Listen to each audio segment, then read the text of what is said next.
money talks, and in the shadows, it whispers louder than the law. Imagine a city where fortunes are made not in boardrooms, but in back alleys and smoky clubs, where a handshake can cost you millions, or your life, where the glint of gold hides 1,000 sins. It is the mid-20th century, and across New York, Chicago, Las Vegas, and beyond, a secret empire thrives. Not in sunlight, but in darkness. Not with speeches, but with fear and influence. They are called the Mafia, the Mob, Cosa Nostra, names that conjure both terror and fascination. But just how rich were they? How much power could a few families wield quietly and invisibly over the lives of millions? This is a journey into the true wealth of organized crime. From illegal casinos in the neon haze of Las Vegas to the rationed goods and shadow markets of post-war America. From the ivory towers of Wall Street influenced by silent hands to the streets where every penny counts, it is a story of money, influence, and greed. We will not just explore what they stole, but what they controlled, what they built, and how the Mafia turned secrecy into an empire of unimaginable wealth. And in these stories, one thing becomes clear. Wealth alone cannot measure their power. It is the fear it commands that makes them untouchable. Chapter 1. The Shadow Economy. New York, 1930. The city hums with life, streetcars rattling down avenues lined with tenements, neon signs flickering above bars and speakeasies. The Great Depression casts a long shadow, and in this shadow, fortunes are being made, not by bankers or industrialists, but by men who operate in plain sight and total secrecy. Salvatore Lucky Luciano walks through a dimly lit office, smoke curling from a cigarette as he leans on a worn mahogany desk. "You have to control everything that touches the money," he tells his lieutenants. "If you don't, someone else will."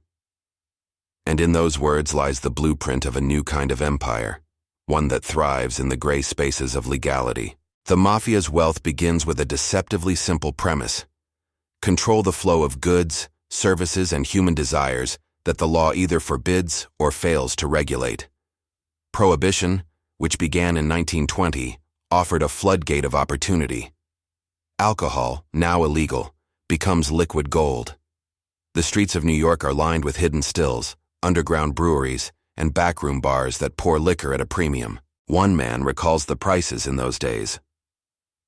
"A pint could go for 20 times its value on the black market," he says. It wasn't just about drinking. It was about survival, about status, about knowing the right people. Luciano and his contemporaries don't just sell liquor, they orchestrate the entire system: supply, transport, protection, and enforcement. Every shipment is insured with muscle, every transaction monitored. Money flows like a hidden river, invisible to authorities yet omnipresent in the lives of those who matter. By the mid-1930s, the scope of the Mafia's operations expands. Gambling dens flourish in hidden rooms above cafes and back alleys. Slot machines, card games, and betting rings produce staggering sums. Chicago's Al Capone, a figure both feared and mythologized, reportedly makes over $60 million a year from alcohol alone during Prohibition, a sum that would be worth over $1 billion in today's dollars. Capone once tells a reporter, not entirely joking, "I am just a businessman who happens to work in a different line of business." But it isn't just the big cities where the Mafia's wealth accumulates. Small towns, ports, and rural areas are all woven into the network. Bootlegging routes stretch from Canada to Mexico, from the Midwest to the coasts. Trucks and trains carry crates of illicit spirits, often accompanied by bribed officials, silent guards, and carefully cultivated rumors that keep the law at bay. Beyond alcohol, another shadow economy begins to take shape: labor racketeering. Union leaders, often under the Mafia's influence, control industries critical to post-war America: construction, shipping, trucking. Bribes, kickbacks, and protection schemes ensure that every contract, every shipment, and every building project contributes to the Mafia's coffers. The money is cleaner than liquor, but no less vital. The Mafia also begins to infiltrate legitimate businesses, restaurants, nightclubs, import-export companies, not to operate them openly, but to use them as conduits for laundering money. By the 1940s, some families are reporting revenues in the tens of millions annually, and the total wealth of the American Mafia reaches figures that rival major corporations. Yet these numbers are elusive, hidden in layers of deception, offshore accounts, and the pockets of trusted lieutenants. One former FBI agent, recounting his investigation into the Chicago outfit, notes, "They had more money than we could ever trace. You follow the paper trail, and it vanishes. You follow the people, and they vanish. You're left with whispers of millions, and no one can ever prove a cent." Las Vegas, meanwhile, begins to emerge as the next frontier of fortune. The desert, barren and lawless, is fertile ground for a different kind of empire. By the late 1940s, Bugsy Siegel opens the Flamingo Hotel, a lavish resort financed through mafia channels. "We're not just building a casino," Siegel says. "We're building a city where the money comes to us willingly." And it does. Hollywood actors, businessmen, and tourists all flow into the neon-lit oasis, unaware that the streets beneath the glamour are controlled by men in suits who prefer threats to negotiation. Even within the mafia, secrecy and discretion are paramount.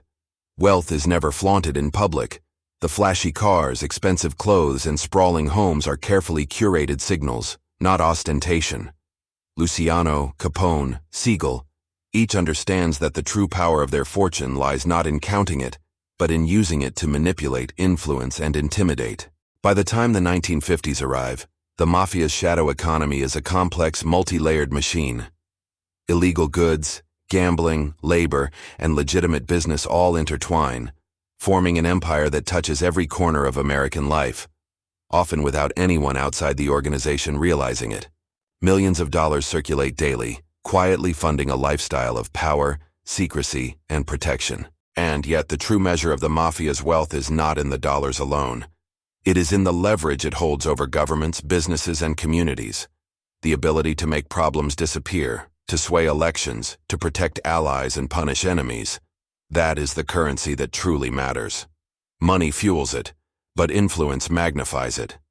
As one associate of Luciano reflects decades later, "We had the money, sure, but more than money, we had the fear. And fear is worth more than any bank account." The shadow economy, then, is not merely a collection of illicit trades. It is the foundation of an empire. It is the first hint of the staggering wealth that the mafia will accumulate, and the first glimpse into how power, secrecy, and greed can create a fortune that defies measurement. And yet, as these fortunes grow, so too do the risks. Law enforcement, rival families, and the ever-watchful public are closing in. The very wealth that makes them untouchable also paints a target on their backs. What happens when an empire this vast, this secretive, begins to draw attention? That is a story for the next chapter. Chapter 2. Blood and Banknotes, New York, 1946. The city is recovering from war, but in the shadows, the streets are alive with a different kind of battle. The mafia, forged in the crucible of prohibition, now seeks to expand its wealth beyond bootlegging into a broader, more audacious empire. Every move is calculated, every alliance measured in dollars and loyalty. Carlo Gambino sits in a smoky back room, counting stacks of cash with a quiet, calculating hand. "It's not about how much you make in a day," he murmurs to a trusted capo. "It's about how much you can control, and how fast it grows." And the growth is staggering. The post-war years bring opportunity on a scale never seen before.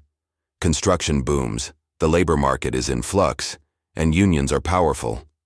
The mafia sees a way to insert itself into every transaction. In waterfront shipping, for example, families control hiring halls in New York, New Jersey, and Boston. Every ship, every crate, every shipment becomes a source of revenue. Bribes, kickbacks, and union dues create a constant flow of money. By the late 1940s, the International Longshoremen's Association alone is paying millions annually to organized crime figures. Gambling, once confined to small back rooms, explodes into high-stakes casinos. Las Vegas becomes a playground for the mafia's growing fortunes. Bugsy Siegel's Flamingo Hotel opens in 1946, and although Siegel himself is murdered in 1947, the empire he helped create thrives. Mob-controlled casinos turn over tens of millions annually, with skimmed profits quietly routed to families in New York and Chicago. Even Hollywood is not immune. Movie premieres, contracts, and unions are manipulated. Frank Sinatra, a man with ties to the Chicago outfit, famously quips, "You don't sing to the people, you sing to the people with money," hinting at the quiet influence of organized crime behind the glamorous facade. Drug trafficking, although still limited, begins to supplement traditional revenue streams. Opiates, heroin, and later cocaine find their way into U.S. cities, managed by intermediaries who keep families insulated from direct exposure. The sums are massive, but the true genius is in concealment. Few law enforcement agencies at the time can grasp the scope. By the 1950s, the mafia's wealth is no longer just about dollars, it's about control. Every major port, union, casino, and nightclub is either owned, influenced, or taxed by organized crime. Analysts estimate that the American Mafia's annual gross income by 1957 exceeds $500 million, roughly equivalent to over $6 billion today. And these are conservative numbers. Many insiders claim the true wealth was far higher, hidden in offshore accounts, real estate, and investments impossible to trace. Rivalries are inevitable. Families fight over territory, shipments, and contracts. Violence, of course, is part of the calculus. The cost of doing business is measured in blood as well as cash. A single assassination or hit might cost a family tens of thousands, but the resulting gain, control of a lucrative enterprise, can be worth millions. One law enforcement officer, recounting the notorious Appalachian meeting in 1957, recalls the staggering scale of the mafia's reach. "When we raided that meeting in upstate New York, it was clear these weren't just criminals. They were businessmen, senators, lawyers, and union heads in one room. And they were all talking about millions in revenue like anyone else talks about the weather." Las Vegas remains the crown jewel. By the late 1950s, families like the Genoveses and the Lucianos, through intermediaries, control multiple casinos. Revenues are skimmed before they reach the books, quietly routed to secret accounts, and reinvested into more enterprises. The concept of tax-free profits becomes a defining feature of mafia wealth. Even today, decades later, historians struggle to quantify the true sums. Some estimates suggest the skim alone could generate $5 to $10 million annually per major casino, numbers almost unfathomable at the time. Meanwhile, New York remains the beating heart of the empire. Mob-controlled businesses range from trucking and construction to restaurants and garment manufacturing. Even the garment district is subtly infiltrated, with families collecting protection fees from struggling shop owners.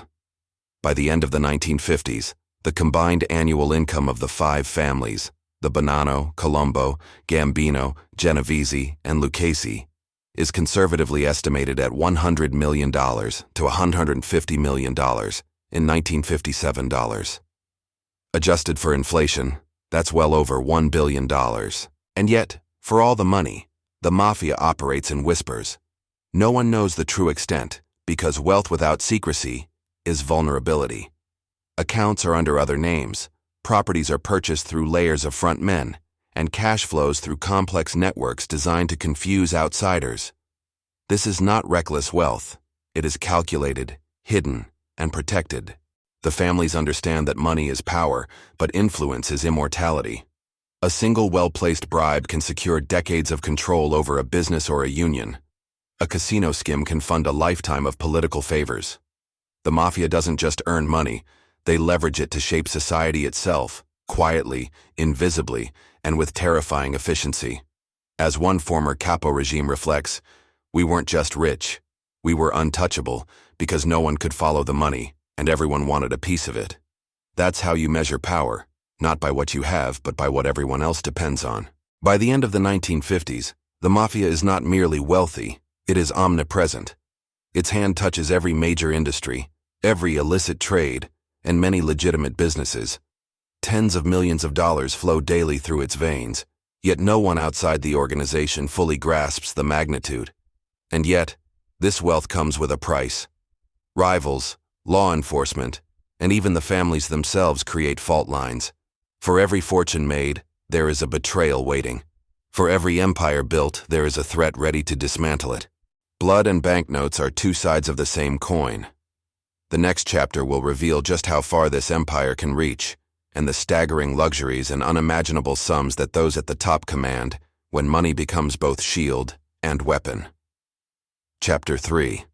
The Hidden Fortunes, Atlantic City, 1961. The boardwalk gleams under bright lights, tourists laughing, gamblers cheering. But beneath the sound of slot machines and jazz, another rhythm pulses, a quiet flow of money so vast it could drown a city. This is where the Mafia hides its greatest secret: how to make billions disappear in plain sight. Cash. Untraceable, untaxed, unstoppable. It is the lifeblood of the Mafia, and in the post-war years the families perfect the art of concealing it. Every racket, every casino skim, every construction deal feeds into a labyrinth designed to protect the fortune. At the top, men like Vito Genovese and Meyer Lansky understand that visibility is vulnerability. "You never count it yourself," Lansky once said. "You make the numbers disappear before the government even knows they exist." And disappear they do. Across borders, into offshore banks, into real estate, into silent partnerships with legitimate corporations. The 1960s mark the golden age of hidden Mafia wealth. Casinos in Las Vegas and Havana generate hundreds of millions. The skim is carefully orchestrated. Cash removed before counting machines ever see it, flown out of state, and deposited through layers of middlemen. Each layer ensures plausible deniability. Even if one man talks, the money trail vanishes long before law enforcement can find it. Bugsy Siegel's vision of Las Vegas is now fully realized, but not by him. The Chicago outfit, the Genovese family, and others share slices of the pie. The Stardust, the Riviera, the Tropicana, all pay tribute. Investigators later estimate that by the mid-1960s, organized crime is skimming between $50 and $100 million annually from casinos alone. Adjusted for inflation, that's close to $1 billion a year. Untaxed, unseen, and unstoppable. But the Mafia's wealth doesn't end in the desert. It stretches across oceans. Lansky, known as the mob's accountant, is the architect of international laundering. From the Caribbean to Switzerland, from Panama to Israel, he builds a network of banks and shell companies designed to wash illicit cash into clean investments. One FBI memo from the Time states, "Meyer Lansky may be the most financially sophisticated criminal in American history. His offshore network makes tracing money virtually impossible. He's the mob's invisible banker." Through these systems, the Mafia invests in hotels, airlines, land, and construction projects that appear legitimate, but are silently controlled by the underworld. Legitimate banks in the Bahamas, notably the Bank of World Commerce, are later exposed as conduits for Mafia money. Billions in cash move overseas, often disguised as foreign investment. Back home, the Mafia's domestic investments are equally staggering. The Teamsters Pension Fund, controlled by Jimmy Hoffa and influenced heavily by organized crime, becomes one of the most powerful financial weapons in the mob's arsenal. Through loans from the fund, Mafia families finance casino construction, real estate developments, and business ventures across America. One former Teamsters insider would later testify, "The mob didn't need to rob banks. They owned the banks. The pension fund was their bank." Estimates vary, but by the mid-1960s, analysts believe organized crime has access to over $1 billion in liquid assets, with total holdings, including properties, businesses, and offshore accounts, potentially exceeding $10 billion. In today's money, that would surpass $100 billion, a fortune greater than the GDP of many countries at the time. And yet, for all this wealth, the public sees only glimpses. A lavish mansion here, a luxury car there, always under another name. To the outside world, the Mafia remains elusive, its riches whispered about but rarely proven. FBI Director J. Edgar Hoover, long accused of turning a blind eye, finally admits in 1959 that organized crime exists at a national level. The Mafia, he concedes in a Senate hearing, is not folklore. It's a business, a billion-dollar business operating in the shadows. But even Hoover's estimate barely scratches the surface. The money isn't just stored, it's alive. It flows through politicians' campaigns, construction unions, real estate markets, and entertainment industries. When Las Vegas casinos go legitimate, mob money shifts into Hollywood film studios, New York nightclubs, and Florida real estate. The line between crime and capitalism blurs. Frank Costello, one of the most politically connected bosses, once remarked to a journalist, "Why steal $1 when you can buy the man who prints them?" His words summarize the mafia's transformation, from thugs with guns to financiers with influence. By now, the mafia operates almost like a multinational corporation. Each family is a branch, each racket, a department. The bosses sit at the top like CEOs, their board meetings held not in skyscrapers, but in quiet restaurants, guarded by loyalty and fear. Their portfolios include gambling, construction, labor, drugs, real estate, and stock manipulation. Wall Street itself becomes a target. The mafia begins investing in companies, manipulating stock prices, and using brokers under their influence. The pump and dump schemes of the 1960s and 70s, where small stocks are artificially inflated and sold off, generate millions in profits. Few outside the inner circle understand that behind these financial crimes lies the same organization that once smuggled whiskey during Prohibition. One undercover agent who later infiltrated the Lucchese family said, "They were making Wall Street money with street tactics. You couldn't tell where the crime ended and the capitalism began. All of it, every dollar, every shell company, every laundered investment, depends on silence." The mafia's fortune is hidden not only by secrecy, but by complicity. Bankers, lawyers, and businessmen become partners, willingly or otherwise, in the world's most sophisticated criminal economy. But immense wealth breeds complacency, and complacency invites exposure. By the late 1960s, the U.S. government begins tracing the outlines of the mafia's hidden empire. Committees, wiretaps, and financial audits start peeling back layers of deceit. The FBI, the IRS, and the Justice Department all converge on one question: how deep does the money go? The answer, even now, remains partly unknown. Estimates vary wildly. Some historians claim the mafia's total net worth by the late 1960s exceeded $20 billion, rivaling corporations like IBM or General Motors at the time. Others say the real figure is incalculable, because no one truly knew where the money ended or began. As one retired federal agent puts it, "You can measure a man's greed, you can't measure a shadow." The hidden fortunes of the mafia aren't just about luxury, they're about power.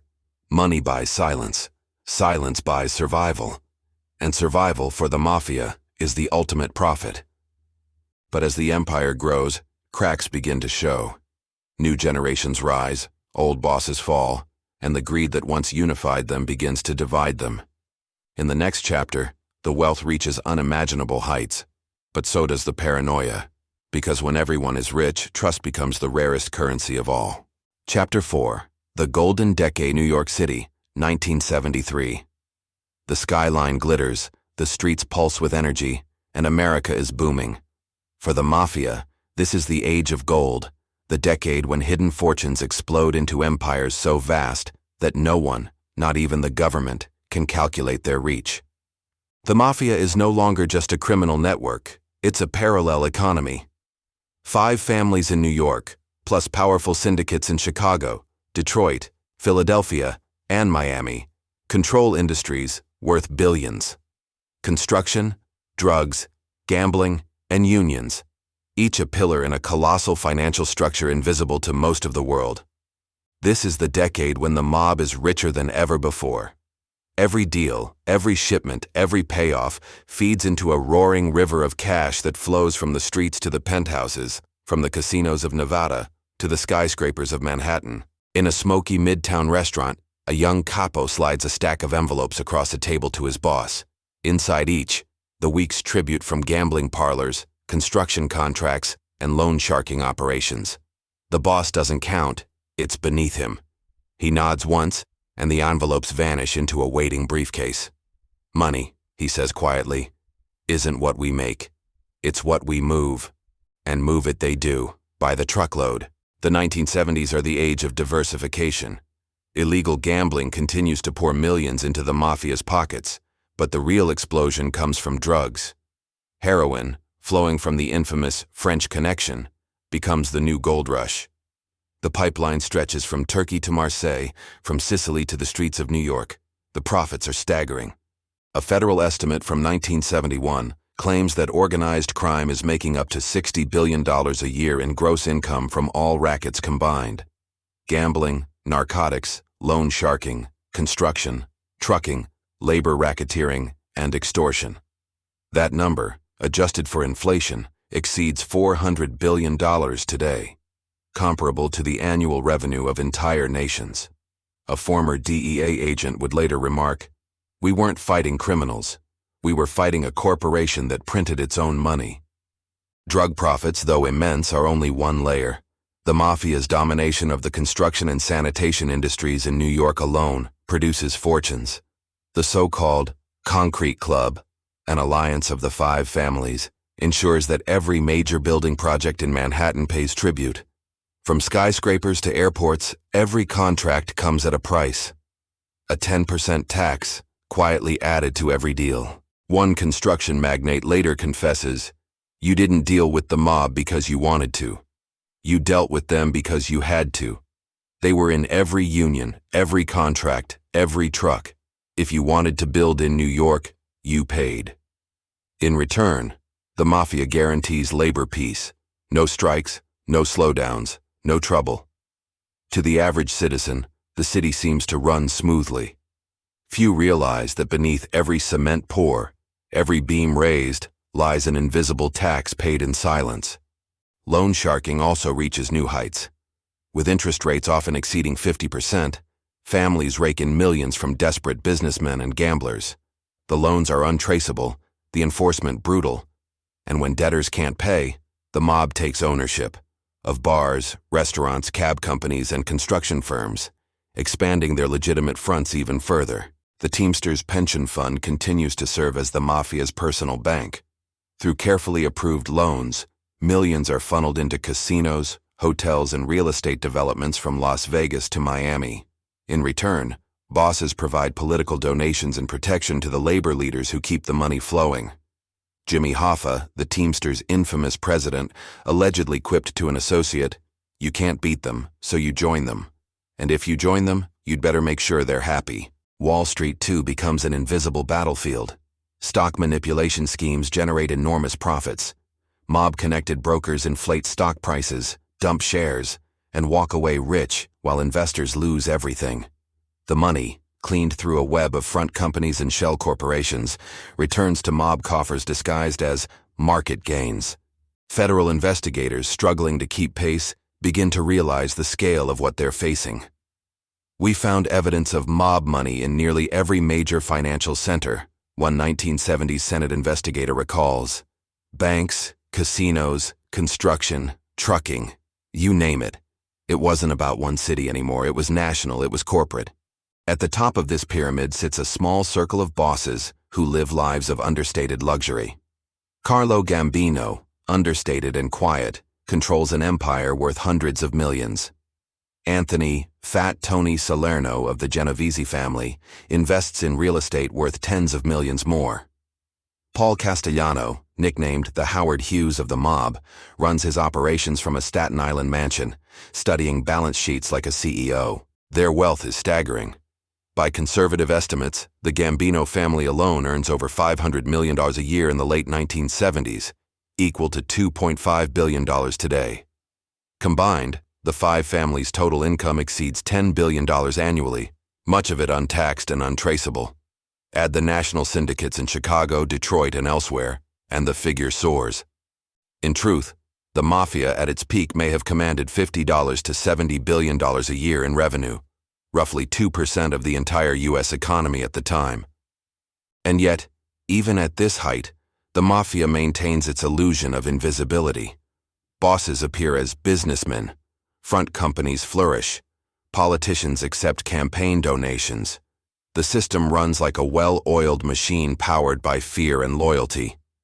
Behind closed doors, meetings in hotel suites and back rooms dictate the fate of billion-dollar industries. The bosses speak softly, But their words move cities. As one insider later said, "It wasn't crime anymore, it was governance. We didn't run from the law. We ran the streets, the unions, the contracts. Money wasn't power, it was the proof of it." But with power comes pride, and with pride, exposure. The 1970s may be the Mafia's golden decade, but it also plants the seeds of its fall. The same money that makes them untouchable draws the attention of new, relentless pursuers. Federal prosecutors armed with new laws, new surveillance, and new tactics. And within the families themselves, jealousy begins to fester. The older bosses cling to secrecy and tradition. The younger ones crave fame, flash, and visibility. They drive Cadillacs, buy mansions, and talk too much. The old guard warns them, the nail that sticks out gets hammered. They don't listen. The golden decade, shimmering with money and power, is also a ticking clock. The fortune has reached its peak, but from here, every dollar earned comes at greater risk. Because when you control billions, you don't just attract envy, you attract the full weight of the law. And in the next chapter, that law will strike back, with wiretaps, indictments, and betrayal from within. Chapter 5. The Fall of the Golden Empire, New York City, 1981. The money still flows, but the walls are closing in. For half a century, the Mafia has operated in shadows, rich, untouchable, invisible. But the age of silence is ending. Wiretaps, satellites, undercover agents, and betrayal are about to reveal the unimaginable scale of the Mafia's wealth and the greed that will destroy it. The city is changing. The same skyscrapers the mob once built now rise above a new kind of power. Law enforcement armed with the RICO Act, passed in 1970. For the first time, prosecutors can target entire organizations, not just individuals. And that changes everything. In a dim FBI surveillance van parked outside a restaurant in Little Italy, agents record a muffled voice. "That job made $1 million easy," says one man. "Split 5 ways, no tax, no trace." Another laughs. "We're better than the government. They aren't wrong."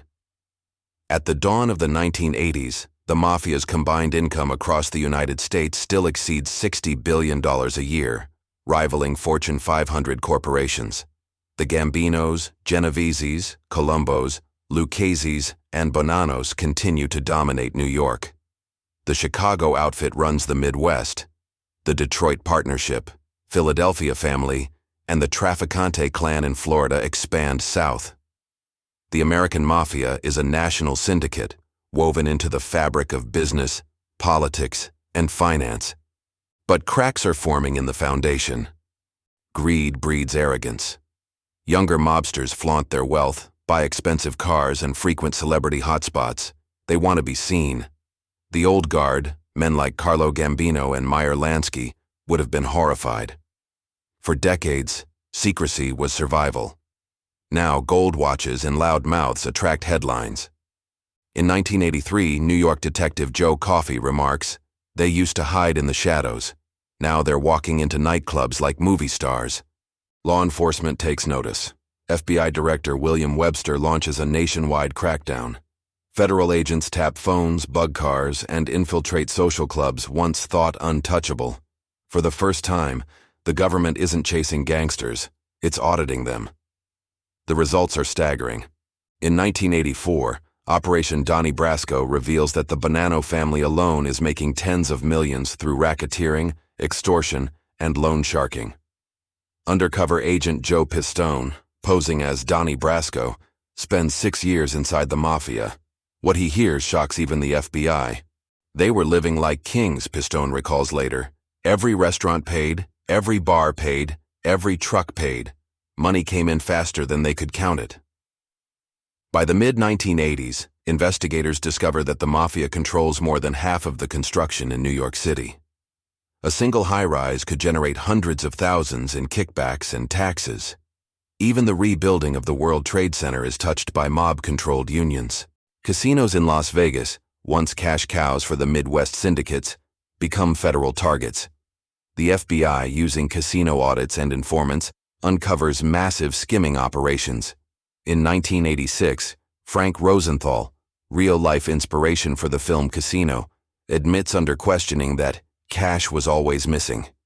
Millions, unreported, untaxed, shipped out in suitcases.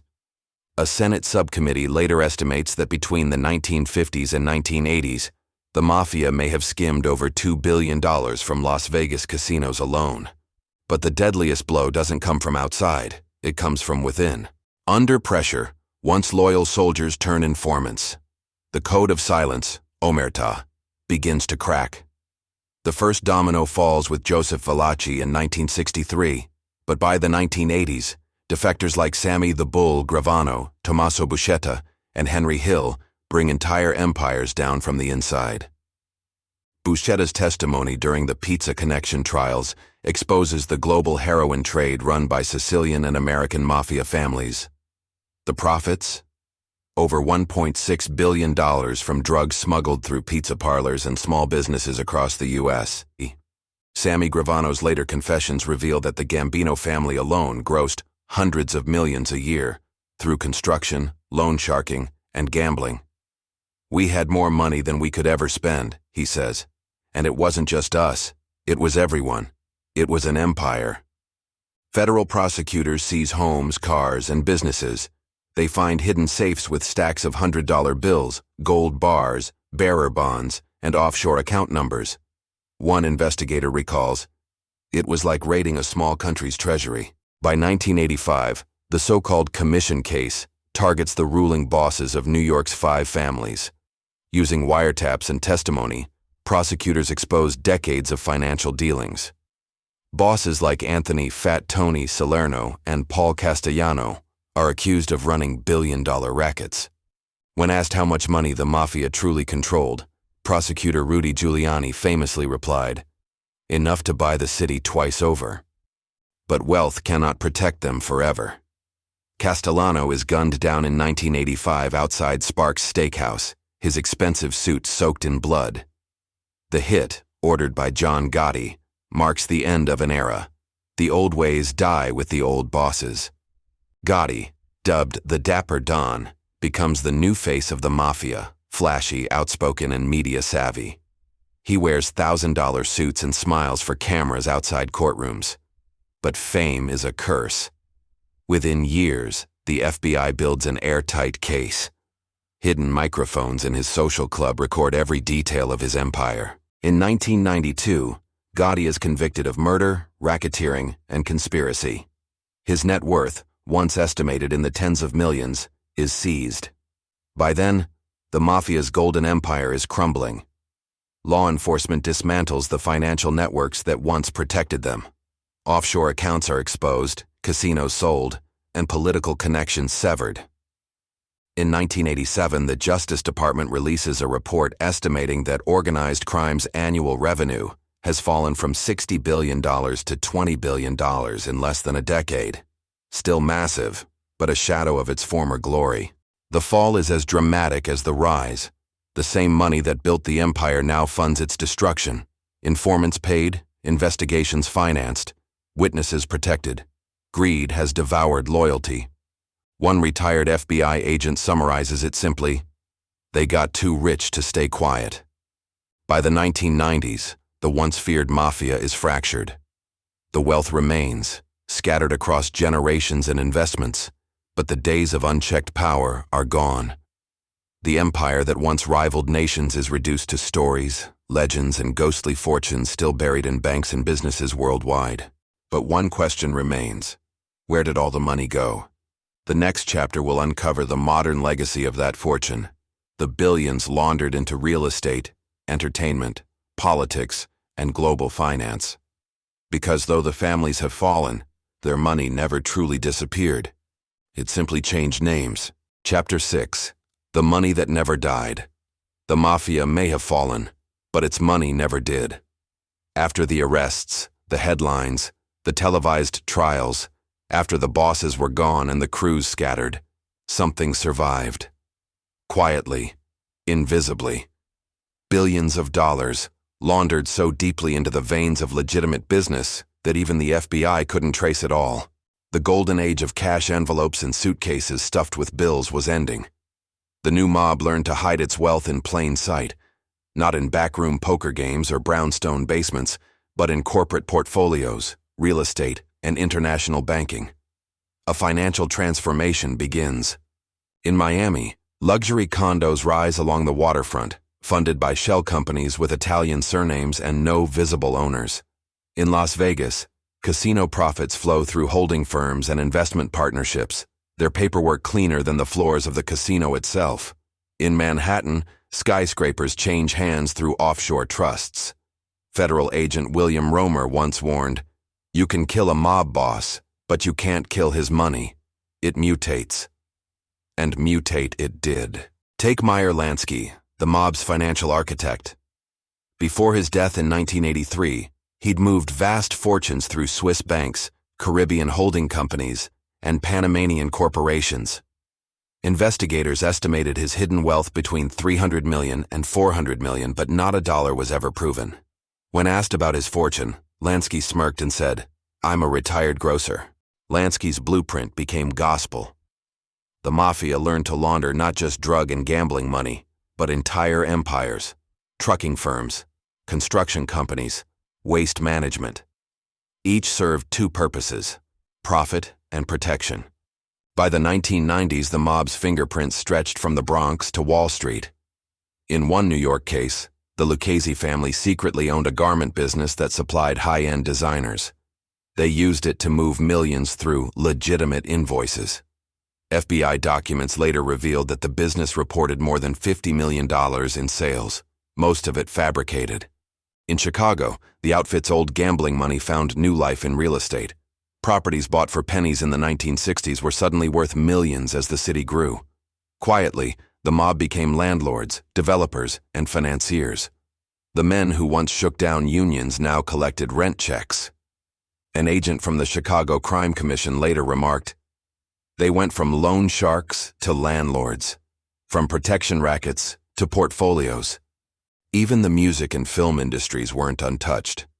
Through the 1980s and 1990s, organized crime funneled money into concert promotions, record labels, and film distribution.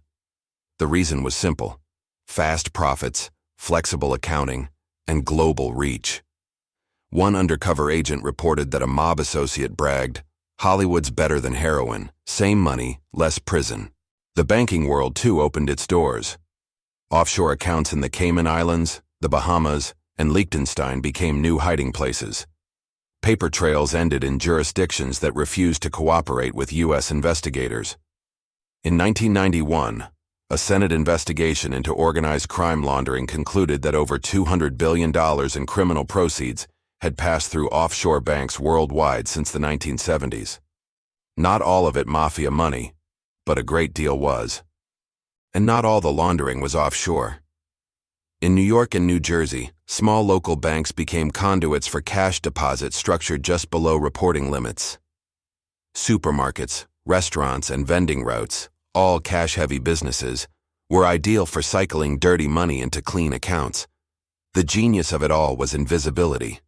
The Mafia didn't need control anymore. It needed ownership. Quiet, legal, permanent ownership. Consider the waste management industry, a classic example.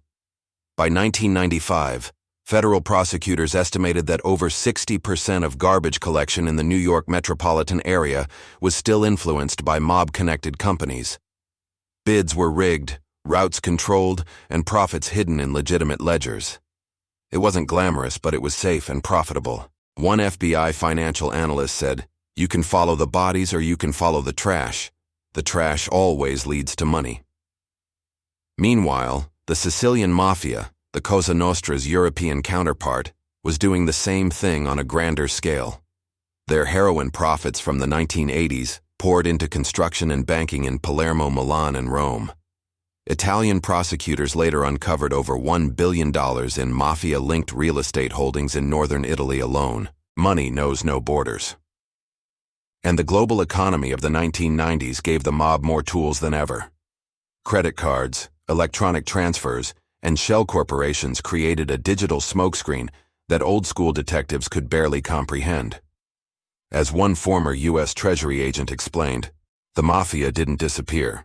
It upgraded its software. By the 2000s, estimates from financial watchdogs suggested that organized crime, including remnants of the mafia, still generated over $100 billion annually worldwide. Drugs, gambling, fraud, and construction remained the core, but the cash no longer smelled of smoke and gunpowder. It smelled of paperwork and polish. In cities like New York, Miami, and Chicago, entire neighborhoods were quietly built with mob money. From the marble lobbies of Manhattan high-rises to the neon lights of Miami's South Beach, the old money still lived, rebranded, repackaged, and reinvested. Even law enforcement admitted the futility. One investigator told reporters, "You can seize a house, an account, a car, but you can't seize a system that's already become part of capitalism itself." And perhaps that's the mafia's greatest victory. The guns are gone, the names forgotten, but the money, the power, remains. It sits in hedge funds, construction trusts, private banks, and real estate portfolios, passed down quietly through families, reinvested by people who may not even know where it came from. A hidden empire, built not on fear, but on finance. In a rare interview before his death, former mob underboss Sammy Gravano reflected on that invisible legacy. "You think we lost? We didn't lose. We just changed clothes. We became what we always wanted to be, the establishment." And that perhaps is the ultimate truth. The mafia's wealth didn't vanish. It evolved. From bootlegging to banking, from gambling dens to glass towers. The same dollar bills that once bribed judges and bought bullets now fund condos, companies, and campaigns. The names on the accounts have changed. The faces are new. But the money is the same. Somewhere, in a marble office high above Wall Street, a wire transfer hums through a computer. It passes through a shell company in Luxembourg, a holding firm in Panama, and lands in a New York trust fund. Clean, legal, invisible. And if money could speak, it might whisper one last truth. The mafia never died. It just got rich enough to live forever. Chapter 7. The Invisible Empire. The mafia was supposed to be dead. The bosses were in prison, the families fractured, the old neighborhoods gentrified. But the empire never truly fell. It simply became invisible. Its soldiers traded switchblades for spreadsheets, envelopes of cash for wire transfers, and smoky backrooms for glass-walled offices overlooking Manhattan. The mafia, at its peak, was never just a criminal network. It was a shadow economy, and shadows by nature never die when the light moves. By the turn of the millennium, the five families still existed, but their business had changed. No longer defined by shootouts and extortion, they'd evolved into silent partners, consultants, and fixers. In 2004, FBI reports estimated that the American Mafia's total assets, including investments in shell companies, still exceeded $100 billion. Not as liquid cash, but in influence, infrastructure, and control. To understand this invisible empire, you have to follow the money, not the men. In New York, construction was still king. The same industry that built the mob's fortune in the mid-20th century remained quietly under its thumb. Union locals were stacked with loyal men. Bids were still managed. Concrete prices still suspiciously uniform. One investigator from the Manhattan DA's office put it bluntly. "You can change the faces, you can change the names, but you can't pour a sidewalk in this city without the mafia knowing." In 2005, a hidden camera caught two union officials meeting in a Brooklyn diner, discussing taxes on a major construction project. The tax wasn't for the city, it was for the family. The total? Over $2 million skimmed from the site's payroll. And yet, no one on the street would ever know. The crime was sanitized. Contracts, not guns. Paperwork, not power plays. That is what made the new mafia so dangerous. It did not look like crime anymore. While Hollywood painted mobsters as violent and reckless, the real power had moved into silence. Money laundering became wealth management. Bribery became lobbying. Control became ownership. And as long as the profits flowed, no one asked questions. Real estate was the crown jewel. From the late 1990s onward, Mafia-linked investors quietly purchased entire city blocks. They used lawyers, trusts, and front companies to buy apartment buildings, hotels, and development lots. In one federal investigation, prosecutors uncovered that a single Brooklyn developer had ties to both the Gambino and Genovese families. The properties he controlled were worth over $500 million. Yet his public image? A self-made entrepreneur. One former mob accountant explained it best. If you own the property, you don't need the streets. The rent checks come every month. That's the new racket. But it didn't stop with real estate. In politics, quiet money flowed through campaign donations and consulting firms. Not illegal on the surface, but heavily strategic. Influence was now bought legally, with the same precision the mafia once used to fix trials and elections decades earlier. A 2011 Senate ethics report hinted at this shift, stating that organized crime's greatest success has been its ability to blend its financial interests into the machinery of legitimate democracy. Even Wall Street felt the touch. During the 2008 financial crisis, when the markets collapsed, investigators traced several small brokerage firms, later revealed to be mob-influenced, using pump-and-dump schemes to move millions in illegal profits. The methods were digital, but the DNA was the same as the old days: manipulation, greed, and silence. The mafia's survival wasn't about violence, it was about adaptation. Every time law enforcement closed one door, the mob found another. Gambling went online. Loan sharking became predatory lending. Extortion evolved into business disputes. By 2015, FBI cybercrime units began tracking mob-linked money flowing through cryptocurrency exchanges and offshore wallets. An agent from the Bureau's Financial Crimes Division remarked, "They were ahead of us. They saw Bitcoin before Wall Street did." But what made it all possible wasn't just intelligence, it was invisibility. The same invisibility that had protected the mafia in the 1930s still shielded it now. Only this time it wasn't silence, it was legitimacy. A Gambino associate once joked to a reporter, "We don't break legs anymore, we own them." And in a way, he was right. Corporate boards, political donors, real estate magnates, some legitimate, some not. The mafia's money had seeped so deep into American capitalism that drawing a line between them and us became nearly impossible. Consider this. By 2020, the U.S. Treasury's Financial Crimes Enforcement Network estimated that $2 trillion in suspicious financial transactions passed through American institutions every year. Not all of it mafia money, but a fraction of it undoubtedly was. Enough to prove that the invisible empire still lived on.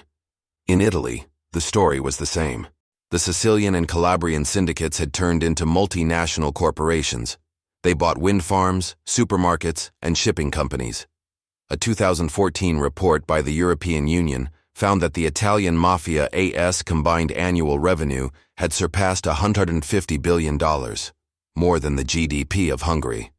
The criminal had become the capitalist.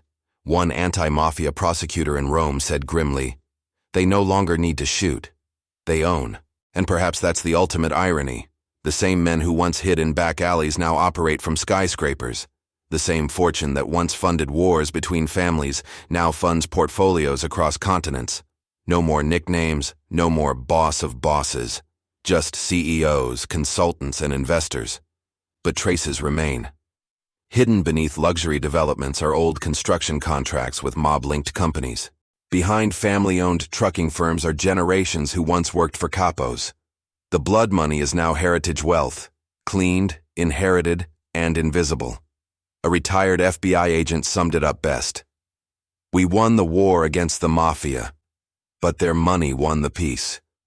The empire, once built on fear, has become part of the system itself, too entwined to ever fully erase.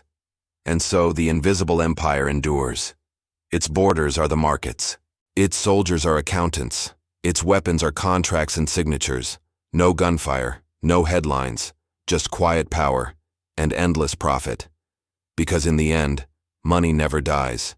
It simply learns how to hide. Chapter 8: The Legacy of Power. History remembers the mafia for its crimes, But its greatest legacy isn't written in blood. It's written in balance sheets, skyscrapers, and political power. The mob began as a shadow underclass, immigrants carving survival out of a system that excluded them. But by the time the 20th century closed, that same underworld had shaped America's economy, politics, and culture in ways few truly understood. And much of it was bought. Even after the great prosecutions of the 1980s and 1990s, the money never vanished. It shifted, quietly, steadily, into the veins of legitimate society. That wealth became capital, and capital became power. An investigative journalist once wrote, "The mafia didn't just steal from America. It taught America how to steal from itself." The evidence is everywhere. The mafia's manipulation of unions in the mid-century laid the groundwork for corporate control over labor negotiations. The mob's tactics, kickbacks, sweetheart deals, offshore tax havens, later became standard practice in white-collar corruption. A former financial crimes investigator said, "The mafia showed corporate America the blueprint. The only difference is the suit." And beyond business, there was culture. Hollywood turned mafia figures into icons, tragic, complex, powerful. The Godfather, Goodfellas, Casino.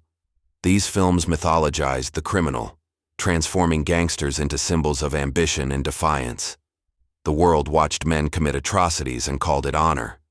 But behind that cinematic glow, the real wealth kept moving. The estates of mobsters turned legitimate through inheritance. Sons and daughters invested in law firms, restaurants, real estate, and tech startups. They changed their names, moved to the suburbs, and paid taxes like everyone else. But the seed money, the capital that started it all, came from rackets, blood, and fear. In a 2018 financial investigation, researchers at Columbia University traced hundreds of millions in real estate transactions across New York to companies with historical ties to mafia-controlled firms of the 1970s. None of it illegal anymore, but all of it descended from the old network. One professor described it bluntly. The mob's money matured. It aged into respectability. That's the legacy few want to admit. For decades, organized crime operated as America's black market version of capitalism. Ruthless, efficient, unregulated. The mob taxed the streets the way corporations tax consumers. They created monopolies, enforced loyalty, and eliminated competition. They simply did it without permission. But the logic, the ruthless pursuit of profit, the use of influence, the reinvestment of dirty money into clean power, was pure business. An old associate of the Gambino family once told a reporter, "We were entrepreneurs, illegal ones, yeah, but we understood America better than the people running it." He wasn't wrong. The mafia's rise paralleled America's. From prohibition to the housing boom, from Las Vegas to Wall Street, the mob followed opportunity wherever money flowed. Their fortunes mirrored the nation's economy, growing in boom times, tightening in recessions, and in that mirror, America saw itself, ambitious, cunning, obsessed with wealth. Today, their influence lingers not just in money, but in the system itself.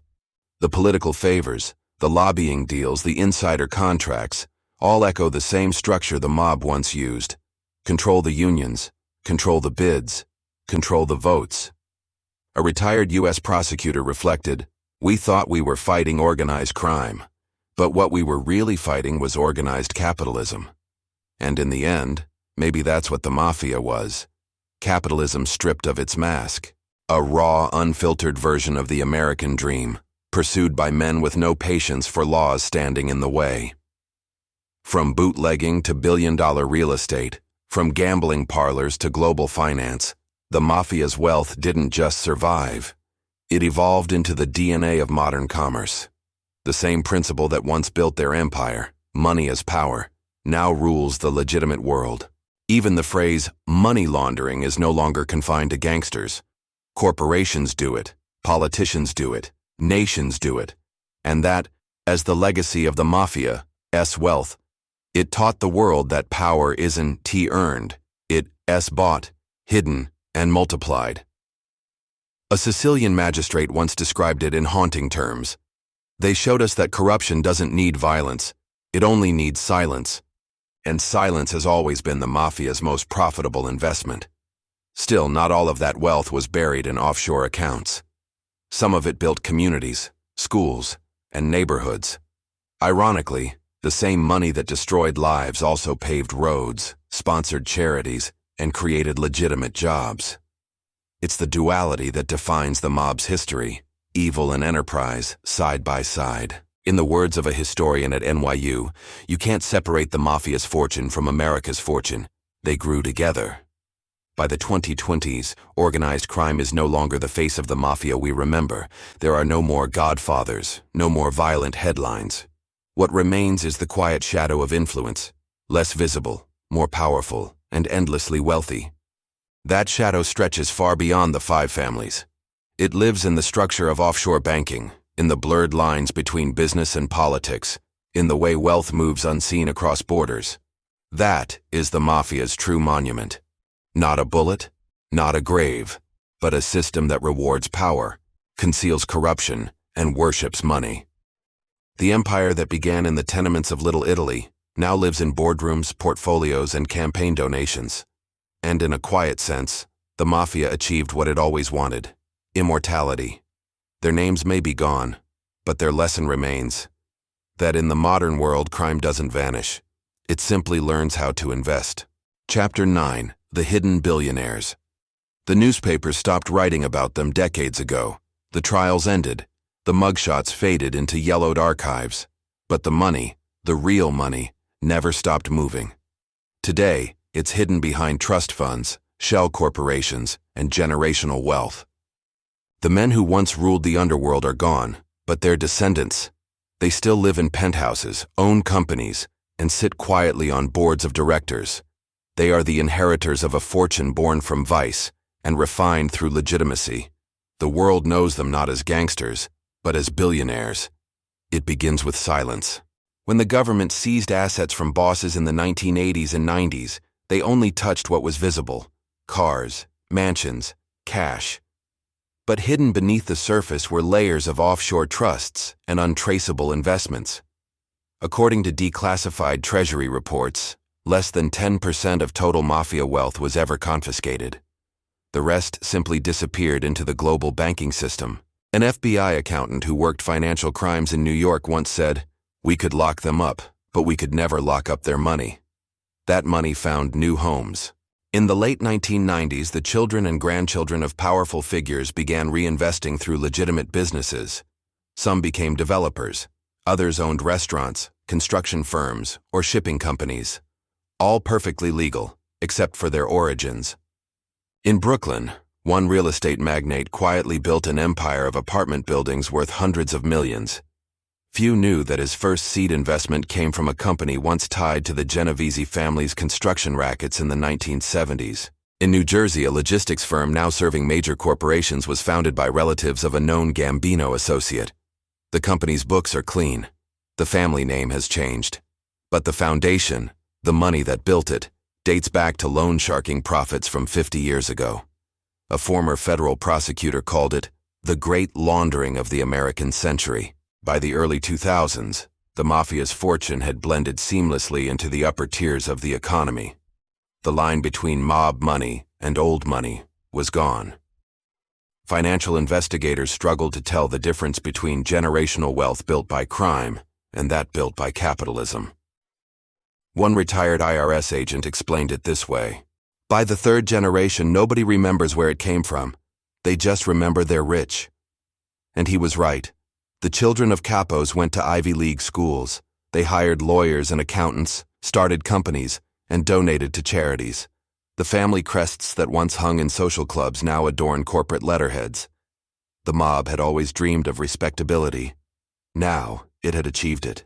Consider Las Vegas. By 2010, the city once run by mobsters was owned by investment funds and corporate giants. Yet traces of the old money still pulsed beneath the surface. A gaming analyst once admitted off record that some of the money that built the Strip never left. It just started paying taxes. And then there's Florida. South Florida became a magnet for real estate funded by old underworld cash. Shell corporations, many created in the 1980s and 90s, continued to buy luxury condos and office buildings. A 2016 investigation by the Miami Herald found over $1 billion in property linked to offshore companies with historical ties to organized crime families in New York and Sicily. When confronted, a former federal agent sighed, "It's not illegal anymore. The money's too clean to touch." That's the brilliance of the transformation. Crime turned to investment, blood turned to balance sheets, and time turned sin into legacy. The Mafia's financial empire had matured into something untouchable: generational wealth. In Palermo, investigators tracked descendants of Sicilian bosses owning vineyards, luxury hotels, and banks. In Chicago, descendants of outfit figures quietly held stakes in logistics, trucking, and real estate firms valued in the hundreds of millions. All legitimate, all inherited. An Italian anti-mafia prosecutor described it as the white-collar mafia, the sons who never fired a gun but inherited the gold. And it's not just family members. Many legitimate businessmen, developers, and financiers unknowingly, or perhaps willingly, partnered with mob-connected money in the past. The partnerships endured, the profits grew, the paper trails dissolved. By the 2020s, global analysts estimated that up to $500 billion of legacy organized crime wealth circulates in legitimate markets worldwide, through hedge funds, construction, real estate, and offshore investments, most of it untraceable. One finance journalist once said, "The mob didn't disappear, it diversified. And that diversification turned the mafia into an unseen aristocracy, a hidden upper class woven into the very fabric of global wealth. They no longer sit in smoke-filled rooms, they sit in board meetings. They don't order hits, they authorize mergers. They don't collect protection money, they collect dividends. The mafia, once hunted for its violence, is now immortalized through its wealth. And perhaps that was always the plan." In 1972, during a Senate hearing, an old gangster was asked what the ultimate goal of the mafia was. He smiled and said, "To make it so you can't tell us apart from the rich." Half a century later, that prophecy came true. The names have changed, the crimes forgotten. But the money remains, quiet, powerful, and everywhere, hidden in the portfolios of billionaires. Buried in skyscrapers, woven into the economy itself. The mafia didn't vanish. It evolved into something far greater than any of its founders could have imagined. It became invisible wealth. The kind that never dies, the kind that shapes nations, the kind that history forgets to call by its true name. And so, the final empire of organized crime is not in guns, nor in blood. It's in ownership. Ownership of the future itself. Chapter 10. The Price of Fortune. The story of the mafia's wealth is not just a story of power. It's a story of what that power cost. Because every dollar built on corruption, on extortion, on silence, comes with a shadow. The empire that began in the streets now sits in skyscrapers, but the ghosts of the past still whisper in its vaults. They whisper about what was lost, and who paid for it. For every mansion the mob built, there was a neighborhood left in fear. For every casino that glittered, there was a widow counting the money her husband never came home with. For every investment that grew into a billion-dollar enterprise, there was someone threatened, beaten, or buried to make it happen. The wealth didn't fall from the sky. It was taken. From small business owners forced to pay for protection. From city contracts rigged and fixed. From union pensions drained dry. From taxpayers footing the bill for corruption buried inside concrete. In the 1980s, a federal prosecutor once said, "You can't build an empire without victims. The mafia just made sure you never saw them." And those victims were everywhere. In the Bronx, construction workers paid kickbacks just to keep their jobs. In Chicago, garbage collectors paid mob-controlled unions to work their routes. In Las Vegas, dealers were shortchanged while casinos laundered millions. The mafia's fortune came not just from crime, but from control. Control of fear, control of opportunity, control of entire industries that ordinary people depended on. And when that control ended, the damage remained. Even after law enforcement crushed the old hierarchies, the economic rot stayed behind. Empty factories, union debts, bankrupt neighborhoods. Whole cities bore the scars of the mob's shadow economy. A former FBI agent once called it the cost of invisible corruption. When the money wins, the people lose. But the greatest cost was moral. The mafia turned greed into an art form. It made ruthlessness respectable. It showed America that crime, if disguised well enough, could be called business. And that lesson didn't die with the Dons. It spread into Wall Street, into politics, into every corner where money buys silence. The line that once separated organized crime from organized finance began to blur. As one historian put it, the mob didn't just make money, they taught America how to worship it. Even today, we live in that inheritance. The corporations that once partnered with mob-controlled unions now dominate entire industries.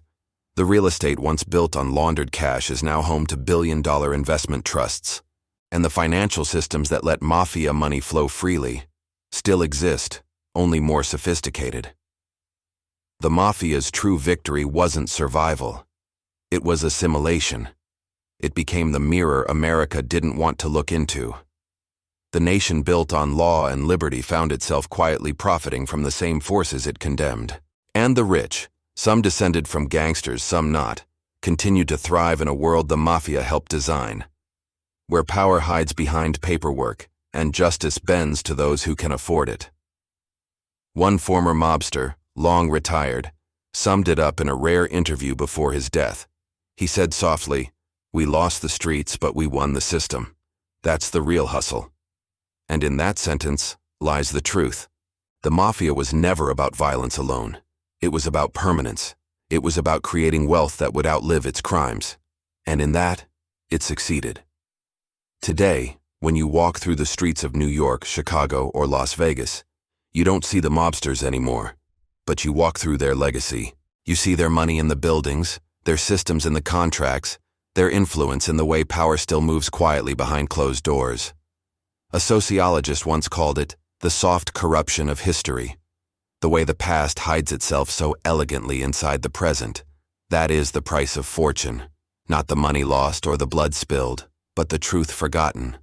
Because when crime becomes respectable, when stolen wealth becomes generational, when injustice becomes invisible, that's when the empire truly wins.